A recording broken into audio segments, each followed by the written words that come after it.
Bapak. Selamat pagi. Minta maaf mengganggu aktivitas Bapak pada pagi hari ini.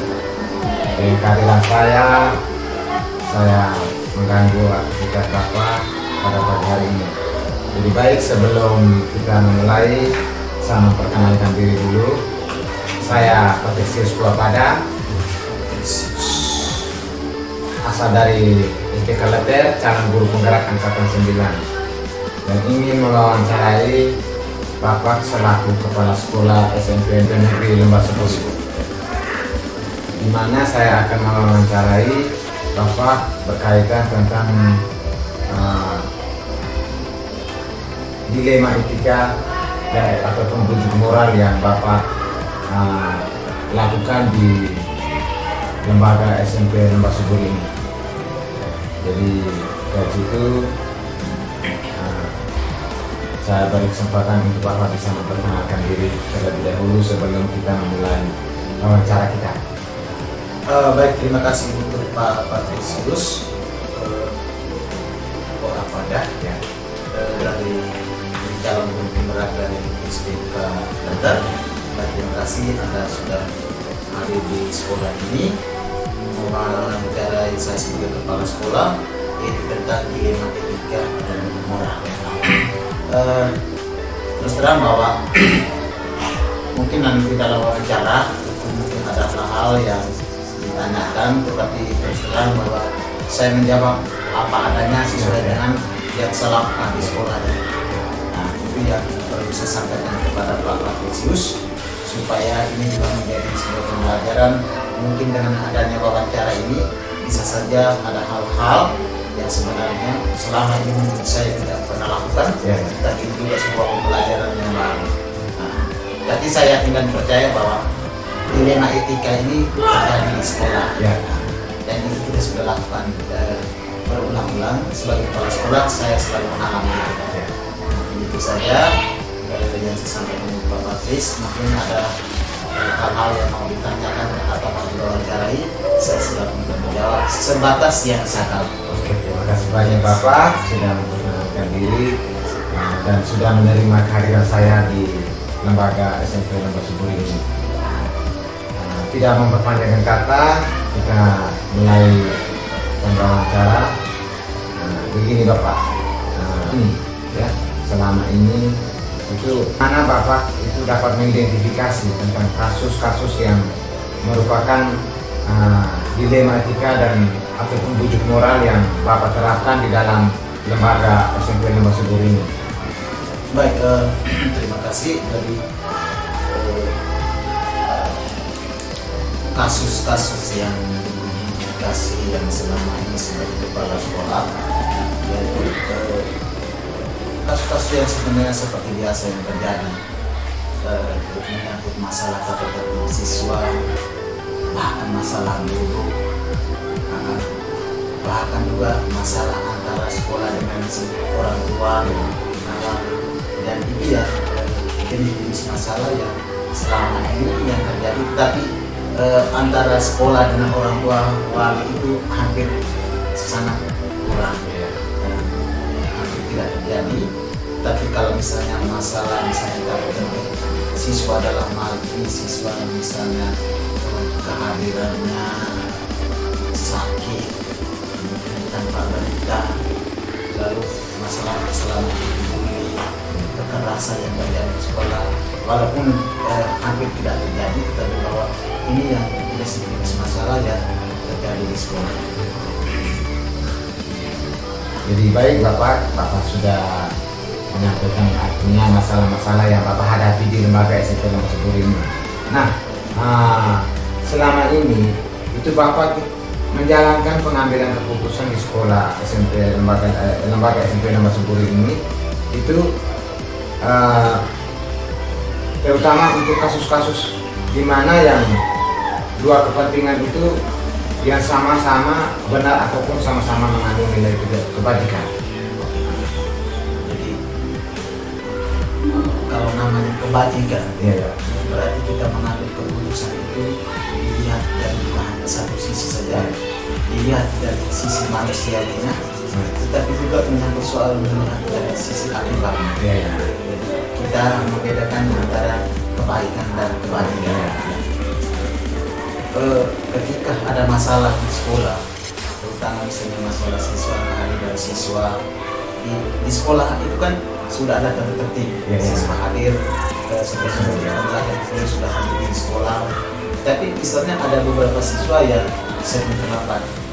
Sebagai kepala sekolah, saya tidak langsung mengambil keputusan, tetapi memanggil mereka lalu minta mereka harus bertemu dengan guru BPBK. Tujuannya apa? Itu sebenarnya kita memberikan sebuah pembelajaran pendidikan secara manusiawi. Bukan pasti guru BPBK tidak akan menanyakan kenapa anak ini misalnya kenapa terus. Pasti anak itu akan memberikan alasannya. Tapi kalau siswa yang sama itu selalu mengalami hal-hal yang sama, masalah-masalah yang sama, maka paling kurang itu di guru BPBK dia akan menyampaikan masalah itu kepada kepala sekolah. Dan kepala sekolah itu juga tidak serta-merta mengambil keputusan, mengambil siswa yang bersangkutan, menanyakan yang paling penting itu bukan soal kenapa dia terlambat, tetapi latar belakang apa yang membuat dia itu terlambat. Jadi seorang kepala sekolah harus mencari tahu dulu latar belakang kehidupan anak ini. Jangan sampai ada masalah-masalah yang terjadi di rumahnya dan lembaga pendidikan bahkan kepala sekolah tidak mengikuti. Maka dengan peristiwa atau hal yang dilakukan oleh siswa itu kita tidak bisa serta-merta mengambil keputusan cepat. Tapi kalau dari saya sebagai kepala sekolah, biasanya saya mengambil keputusan itu dilihat dari beberapa faktor secara manusiawinya, karena lembaga pendidikan itu mendidik orang untuk mencapai cita-cita masa depan. Ketika kita mengambil keputusan yang salah, maka masa depan anak itu juga sebenarnya kita katakan sendiri. Ya, kita yang mematahkan keputusan masa depan anak, bukan anak yang mematahkan atau memutuskan masa depannya, tetapi yang justru memutuskan atau menghalangi masa depan anak itu sebenarnya kita. Jadi secara dilema etika itu sebagai kepala sekolah saya tidak bisa mengambil keputusan hanya menggunakan aturan atau ada langsung seperti sistem militer lah. Benar-benar salah-salah, tetapi kita harus melihat kira-kira faktor apa yang menyebabkan anak itu melakukan hal ini. Baik, terima kasih Bapak. Itu langkah yang ditempuh oleh Bapak yang ketika Bapak mengalami kasus-kasus tersebut yang ada di lembaga SMP Lembah Suburi ini. Nah, yang berikut, hal-hal apa saja yang selama ini Bapak anggap efektif untuk mengambil keputusan pada kasus-kasus dilema etika tersebut? Jadi biasanya dalam kasus-kasus dilema etika selama efektif yang saat ini itu adalah pertama, ketika seorang siswa misalnya dia melakukan masalah atau misalnya masalah-masalah misalnya ketidakhadiran siswa, maka ketika wali kelas itu melaporkan kepada saya bahwa ada siswa yang sudah sekian lama sekian hari tidak hadir, lalu saya menanyakan tidak hadir karena tidak ada berita atau ada berita bahwa tidak ada berita. Kalau begitu, cara jalan keluarnya adalah kita membuat surat panggilan ke orang tua. Ada beberapa cara selain membuat panggilan kepada orang tua, tapi bisa saja juga saya menyampaikan kepada guru BPBK maupun wali kelas untuk pergi mengunjungi home visit atau mengunjungi rumah untuk mencari tahu kira-kira anak tidak sekolah itu bisa saja dia tidak sekolah karena sakit tapi tidak diberitahukan. Kan bisa saja. Bisa saja juga memang dia tidak sakit tapi dia tidak sekolah karena ada sesuatu yang terjadi di rumahnya. Dan itu biasanya sering saya lakukan, sehingga secara efektif itu kita tahu bahwa anak tidak sekolah itu latar belakangnya apa. Jadi kita tidak bisa hanya melihat dari ketika hadiran sekian hari maka diberhentikan, itu tidak. Aturan yang seperti itu tapi harus kita mencari langkah yang paling efektif. Baik, terima kasih banyak Bapak. Bapak sudah menyampaikan sangat bagus. Lalu hal apa saja yang selama ini dari semua Bapak sampaikan tadi, ya dari semua Bapak sampaikan tadi itu merupakan hal mana yang merupakan tantangan dalam pengambilan keputusan Bapak dalam kasus-kasus dilema etika itu? Jadi tantangan itu begini. Ketika seorang anak membuat masalah, seperti disampaikan tadi bahwa kita tidak hanya melihat aturannya, tapi juga kita melihat dari sisi manusia. Nah, maka yang selama ini saya lakukan, bahkan itu juga mau tidak mau kita harus lakukan. Tetapi bahwa kadang-kadang kita mengambil keputusan bertabrakan dengan aturan. Saya berikan contoh. Ketika misalnya di tertib seorang anak sudah 15 kali misalnya dia tidak hadir, maka dalam rapat dewan guru sebaiknya anak ini sesuai dengan aturan anak ini diberhentikan. Sebagai kepala sekolah saya tidak langsung mengatakan anak ini tidak diberhentikan. Anak ini harus diberhentikan. Mengapa? Kita cari tahu dulu, kita lakukan tadi. Karena ketika kita mengambil keputusan anak diberhentikan, maka masa depan anak itu tidak sebenarnya kita hentikan sebenarnya. Maka yang selama ini dua hal yang sebenarnya di satu sisi aturan, di sisi lain kemanusiaan. Maka dua hal yang saya ambil itu adalah masih lebih baik saya dikerja karena aturan, tetapi di sisi lain secara manusianya lihat sudah anak itu kita menyelamatkannya ke sekolah dulu dengan cara anak bersama dengan orang tua harus membuat pernyataan. Jika tidak sekolah lagi, maka kami lembaga pendidikan siap untuk memberikan surat tidak ke sekolah lagi, bukan dikeluarkan. Kita ke sekolah siap untuk memberikan surat tidak untuk sekolah dan kami tidak langsung mengeluarkan dia tanpa ada itu artinya sama saja dengan kita mematahkan masa depan anak. Jadi ada dua hal. Jadi tapi bahwa saya mengambil keputusan lebih banyak sudah anak ini sekolah seperti itu. Kita sedang menantinya. Memang satu saat sekali tidak bisa, baru ada jalan lain, ada cara lain yang kita harus buat, yaitu seperti itu bahwa kita memberikan surat tidak kepada anak yang bersangkutan ke sekolah lain. Baik, terima kasih. Penjelasan Bapak itu sangat detail, sangat bagus. Nah, sekarang apakah Bapak itu memiliki sebuah jadwal tertentu ketika penyelesaian kasus dilema etika itu apakah langsung menyelesaikan pada saat itu ataupun ada jadwal tertentu yang mana ketika Bapak mengalami masalah terhadap siswa tersebut?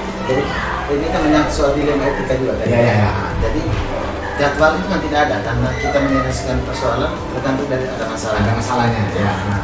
Kalau masalah pembelajaran ada kelemahan pendidikan. Tapi masalah-masalah seperti ini kan menyangkut soal dia lakukan atau tidak. Jadi kita tidak bisa memberikan jadwal, tetapi kita melihat waktu yang pas untuk kita selesaikan. Misalnya ketika ada anak ini punya masalah, kadang-kadang sementara ada les, saya biarkan dia les dulu. Setelah itu baru saya minta wali kelas atau para siswa memanggil anak itu. Nah, karena dua hal ini menyelesaikan persoalan, tapi di sisi lain bahwa menyangkut pendidikan anak dulu. Jadi jangan lanjutkan kita lihat waktu. Lalu yang kedua, bisa saja kita selesaikan waktu mungkin bersama dengan orang tua. Nah, kita tidak usah tidak melihat jadwal, tapi lihat waktu yang pas untuk orang tua bisa hadir itu kapan. Dia tidak bisa sampai 1 minggu itu tidak. Tapi masalah 3 hari dari masalah. Kadang-kadang ada masalah yang dianggap memang sangat krusial, tetapi dia bisa diselesaikan di sekolah dan tidak bisa hanya melibatkan orang tua. Jadi jadwal tidak ada, tinggal sedikit lihat situasi kondisi yang pas. Kapan kita memanggil anak, karena ketika anak sementara pembelajaran dan anaknya dia dulu. Itu yang kita pakai. Jadi baik, terima kasih. Nah, yang berikut, adakah seorang atau faktor-faktor yang selama ini membantu Bapak atau mempermudah Bapak dalam mengambil keputusan dalam kasus-kasus dilema etika, atau mungkin dari rekan guru atau orang tua ataupun dari pihak-pihak lain?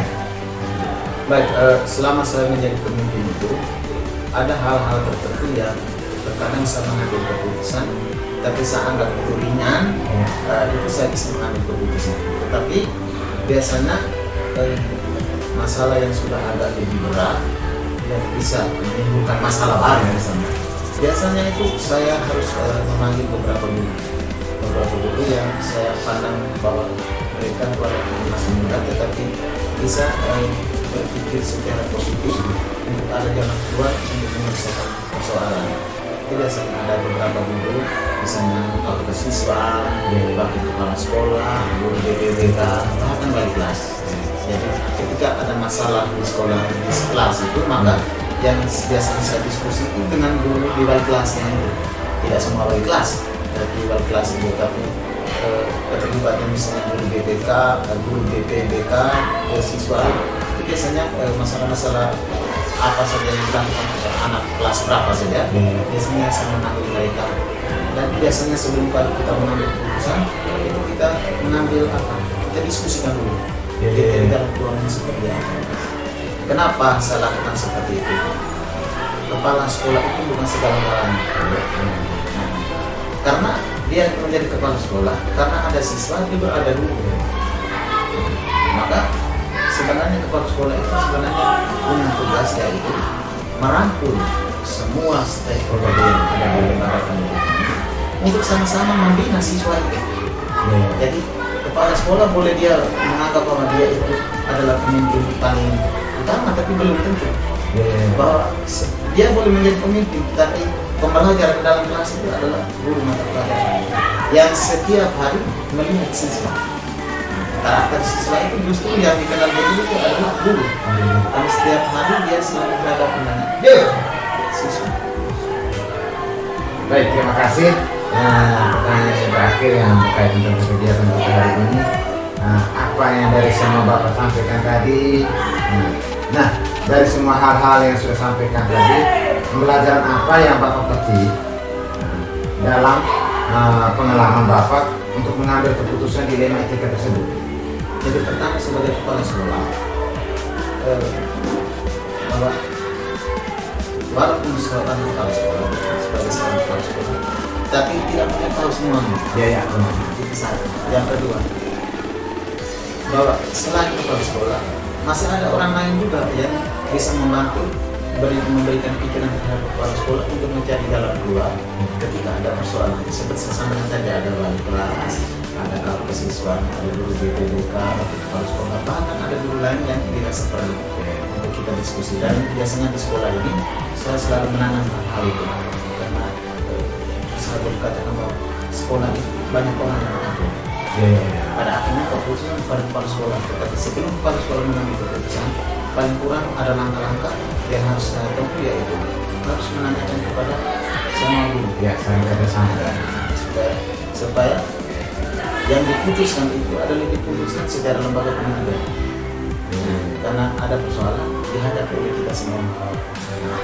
Jadi kepala sekolah itu bukan sebenarnya bukan segala-galanya, tapi bahwa kepala sekolah perlu mencari tahu, bisa juga menanyakan hal-hal positif kepada guru lain yang dirasa perlu untuk mengambil sebuah keputusan. Dan selama pengalaman saya banyak hal bahwa kepala sekolah itu seorang pelayan, dia bukan seorang penguasa. Beda, karena dia seorang pelayan maka dia bisa mendengar kepada semua orang, guru, pegawai, bahkan orang tua wali. Ketika kita dapat ada orang tua wali masuk, dirasa bahwa itu hal-hal positif harus didengarkan. Tapi kepala sekolah juga, karena sebagai pelayan itu kan dianggap sebagai jembatan yang tiap hari dilewati, diinjaknya. Tapi kalau karena dia seorang pelayan, dia harus menerima ada cercaan. Bahkan ada misalnya para guru pun kalau misalnya ada yang misalnya menilai secara negatif, jangan cepat merespon. Harus mencari tahu bahwa bisa saja itu negatif, tetapi itu sebuah pembelajaran untuk bisa ada kewaspadaan dalam memimpin sebuah lembaga pendidikan. Jadi kita itu tidak bisa menganggap bahwa kepala sekolah itu segala-galanya, tidak. Tidak bisa. Kalau kepala sekolah sudah menganggap dirinya sebagai seorang yang segala-galanya, maka lembaga pendidikan itu pasti rusak. Karena ketika ada masalah, semua guru yang lain itu dia akan lepas kepala sekolah sendiri.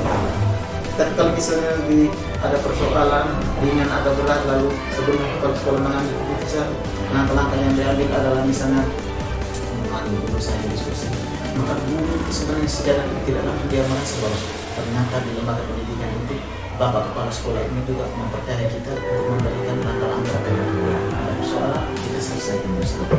Baik, terima kasih banyak Bapak. Bapak sudah menyampaikan sangat luar biasa berkaitan tentang apa yang Bapak sudah jalankan di dalam kasus dilema etika dan budi moral yang ada di lembaga SMP Lembah Suburi ini. Kesimpulan terakhir bahwa Bapak itu dalam mengambil sebuah keputusan itu tidak dengan hati sendiri, namun melibatkan banyak orang yang ada di dalam lembaga ini. Artinya saling kerjasama. Jadi ketika mengambil keputusan itu Bapak selalu berpatokan kepada tentang dilema etika itu benar lawan benar, dan juga budi moral itu yaitu benar lawan salah. Dari situ Bapak bisa mengetahui bahwa bisa mengambil keputusan, namun tidak secara pribadi tetapi harus bersama dengan keluarga yang ada di dalam lembaga SMP Lembah Suburi. Jadi baik Bapak, kegiatan wawancara kita pada pagi hari ini sampai di sini. Terima kasih banyak. Minta maaf mengganggu aktivitas Bapak pada pagi hari ini. Saya selaku guru penggerak angkatan 9 dari SD Kelaten mengucapkan terima kasih banyak sudah memberi dukungan untuk saya dalam proses pembelajaran saya di kegiatan guru penggerak angkatan 9 ini. Terima kasih banyak. Selamat pagi.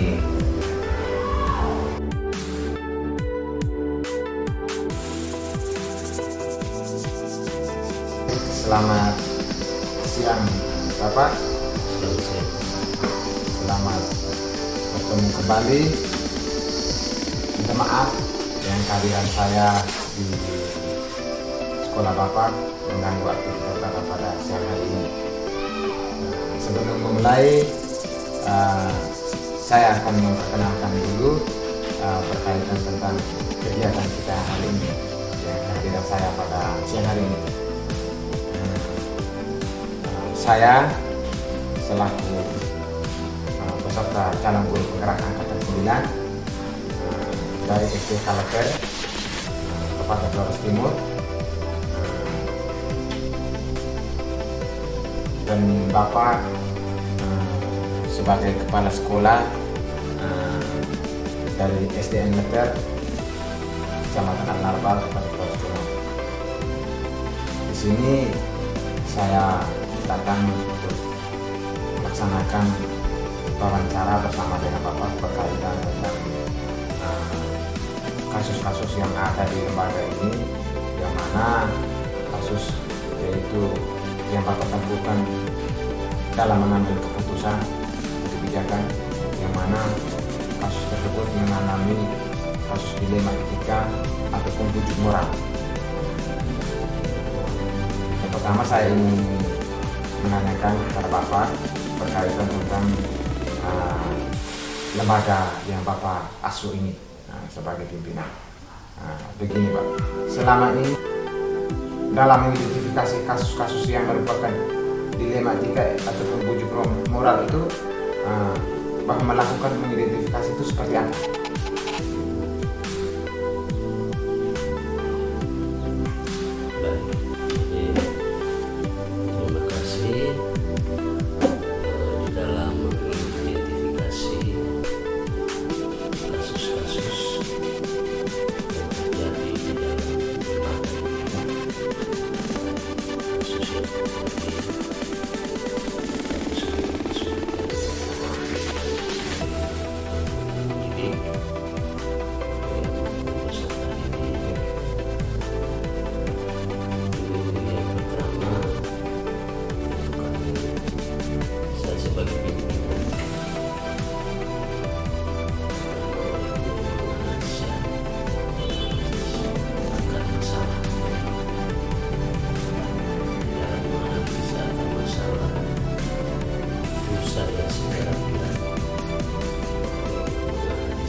Konsep yang saya peroleh, konsep penyadapan itu bukannya sebentar saya memutuskan sendiri, tetapi konsep itu saya lemparkan ke koordinator.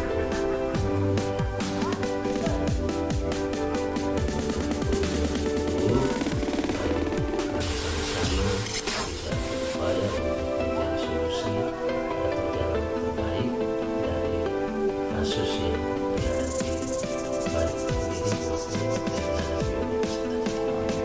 Baik, Bapak. Artinya Bapak sudah ambil langkah, artinya dapat bisa mengidentifikasi kasus ini. Ya, artinya kasus dilema etika ini kan Bapak mendefinisikan bahwa kasus artinya benar lawan benar ataupun bujuk moral ini yaitu benar lawan salah. Di situ yang menjadi patokan Bapak untuk melaksanakan mengidentifikasi kasus-kasus yang Bapak alami di dalam lembaga ini. Oke, baik. Nah, selama ini mana Bapak menjalankan pengambil keputusan di sekolah, yaitu sama benar atau sama-sama mendukung nilai kebajikan?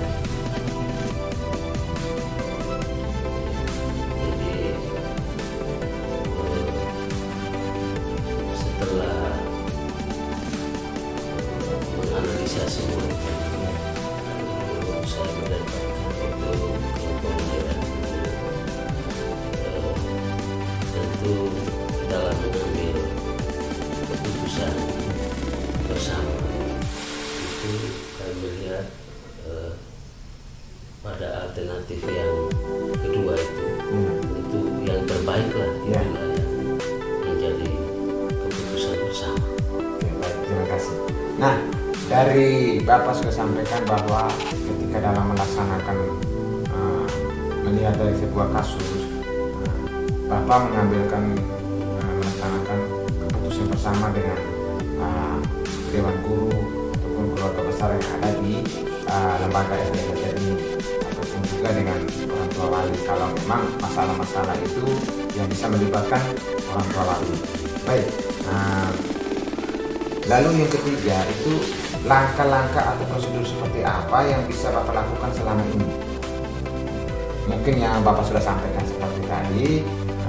Nah, langkah itu yang Bapak tentukan, apakah langkah-langkah yang Bapak tentukan di dalam mengambil keputusan ketika mengalami kasus tersebut yang ada di lembaga SDM ini? Jadi dalam menghadapi kasus yang ada di lembaga ini, baik kasus yang dihadapi oleh pendidik maupun peserta didik, itu saya perlu menyampaikan bahwa langkah yang dilakukan oleh pimpinan itu tidak secara sepihak. Dalam arti bahwa sebagai pimpinan itu dia bukan berjalan sendiri, tapi berjalan bersama dengan para pendidik atau komponen yang terkait yang ada di lembaga ini. Berarti Bapak mengambil langkah yaitu sebagai pimpinan, Bapak tidak mengambil kebijakan sendiri, namun Bapak bagaimana regulasinya dalam arti ketika mengambil sebuah keputusan atau menghadapi sebuah kasus tersebut, Bapak melakukan kolaborasi bersama dengan rekan guru yang ada di lembaga SDM ini. Nah, hal-hal apa saja? Hal-hal apa saja yang selama ini Bapak anggap efektif dalam mengambil keputusan pada kasus-kasus dilema etika? Yang mana kasus dilema etika tadi yaitu benar lawan benar. Benar lawan benar. Jadi hal apa saja yang selama ini Bapak anggap efektif?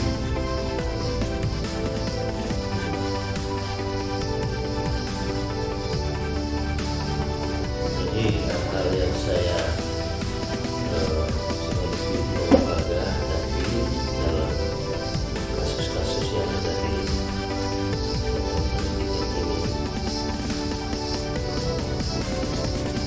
hal-hal tersebut yang sangat efektif yang tentunya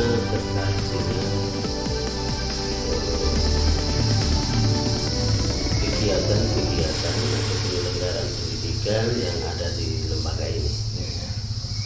Artinya bangun kolaborasi bersama dengan ketika hal itu muncul, itu bangun kolaborasi bersama dengan rekan guru maupun komite ketika ada masalah-masalah yang bisa melibatkan orang tua ataupun dewan guru yang ada di lembaga ini. Jadi mungkin lebih konkretnya, saya juga hal-hal tersebut saya barangkali bisa menyampaikan pada kesempatan ini apa yang menjadi kasus yang ada di lembaga ini. Tentu banyak, banyak, tapi mungkin saya ambil satu dua item itu sebagai wawancara kita pada kesempatan ini. Saya kasih contoh ya, misalnya kasus yang dihadapi oleh sekolah terkait dengan kegiatan pelaksanaan asesmen nasional. Dalam kaitan dengan asesmen nasional, bahwa kami di Satuan Pendidikan SDN ini pada tahun sesuai dengan hasil rapor pendidikan itu pada tahun 2022 yang terbaca pada rapor pendidikan 2023 itu ternyata bahwa tingkat literasi untuk SDN itu masih di bawah standar. Karena itu dalam evaluasi rapor pendidikan itu saya menghimpun segenap dewan guru untuk mengevaluasi itu untuk mengambil sebuah langkah. Dalam tahun 2022 ini kita punya generasi bahwa dalam kira-kira tindakan belum ada. Akhirnya langkah saya sesuai dengan kesepakatan kami, langkah yang dibuat yaitu membuat pendampingan terhadap siswa. Jadi bukan saja siswa kelas 5 peserta didik yang ada di kelas itu, tetapi semua tingkat. Sehingga dari pendampingan ini dilakukan setiap bulan, dan setiap bulan dilaporkan ke pimpinan terkait dengan laporan perkembangan tingkat literasi siswa. Jadi perkembangan seperti apa, jadi lebih-lebih tingkat membaca, dari membaca sampai ke membaca lancar, level membaca lancar kepada level membaca pemahaman. Karena di dalam literasi itu lebih banyak wacana di sana, dan lebih banyak peserta didik membaca sampai memahami. Kalau siswa atau peserta didik kalau kurang memahami, maka tentu dalam menjawab pertanyaan juga agak ribet. Sehingga itulah langkah yang kami buat setiap kali rapat evaluasi bulan. Jadi kami di sini setiap akhir bulan itu selalu ada rapat evaluasi bulan, sehingga setiap guru kelas melaporkan tentang perkembangan kemajuan tingkat membaca siswa setiap kelas. Baik, terima kasih. Bapak sudah sampaikan apa yang Bapak tempuh, langkah ataupun hal-hal yang selama ini Bapak anggap baik di dalam lembaga pendidikan SDN Negeri ini untuk siswa, yang mana Bapak alami kasus tersebut ketika melaksanakan ujian asesmen nasional. Itu yang Bapak merasakan masalah, maka Bapak melaksanakan mengambil langkah yang untuk bisa menjawab hal tersebut. Oke, baik, terima kasih. Hal apa saja yang selama ini merupakan tantangan selain yang Bapak sudah sampaikan tadi, ya dok? Bapak sudah sampaikan tadi bahwa hal-hal yang Bapak alami, kasus yang Bapak alami, Bapak sudah atasi. Namun sekarang kita mau melihat lebih jauh tantangan atau rintangan yang mana dalam pengambilan keputusan Bapak tadi dalam kasus-kasus dilema etika. yang mana lawan benar tadi. Jadi ketika Bapak sudah melaksanakan langkahnya tadi, apakah tantangan? Apakah ada tantangan atau tidak? Kalau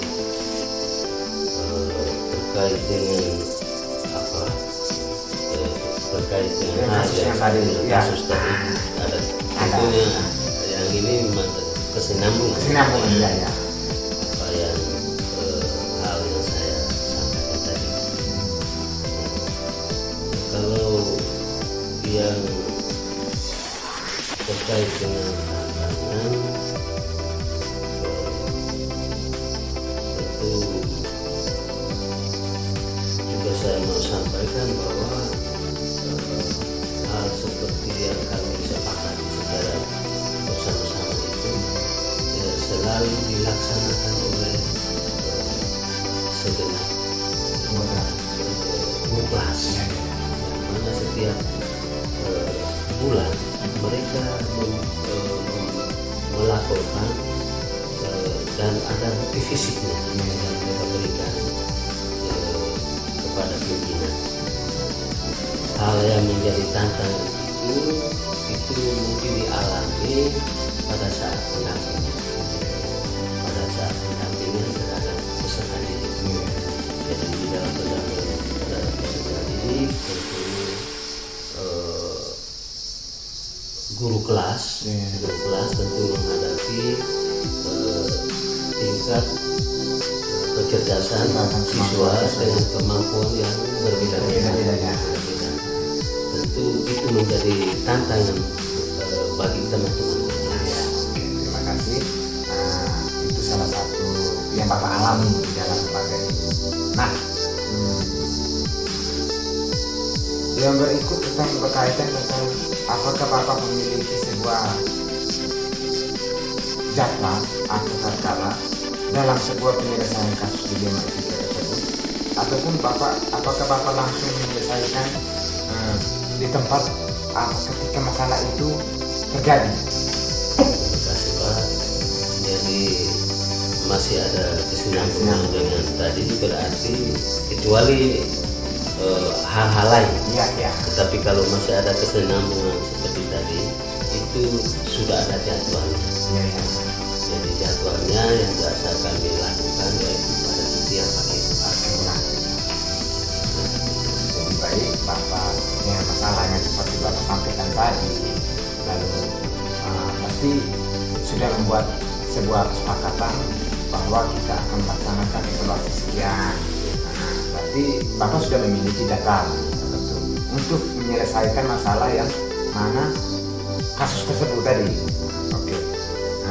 Yang berikut, apakah dari masalah tadi, dari kasus yang tadi Bapak angkat tadi, apakah ada orang ataupun pihak-pihak lain yang selama ini untuk mempermudahkan atau membantu Bapak dalam mengambil sebuah keputusan?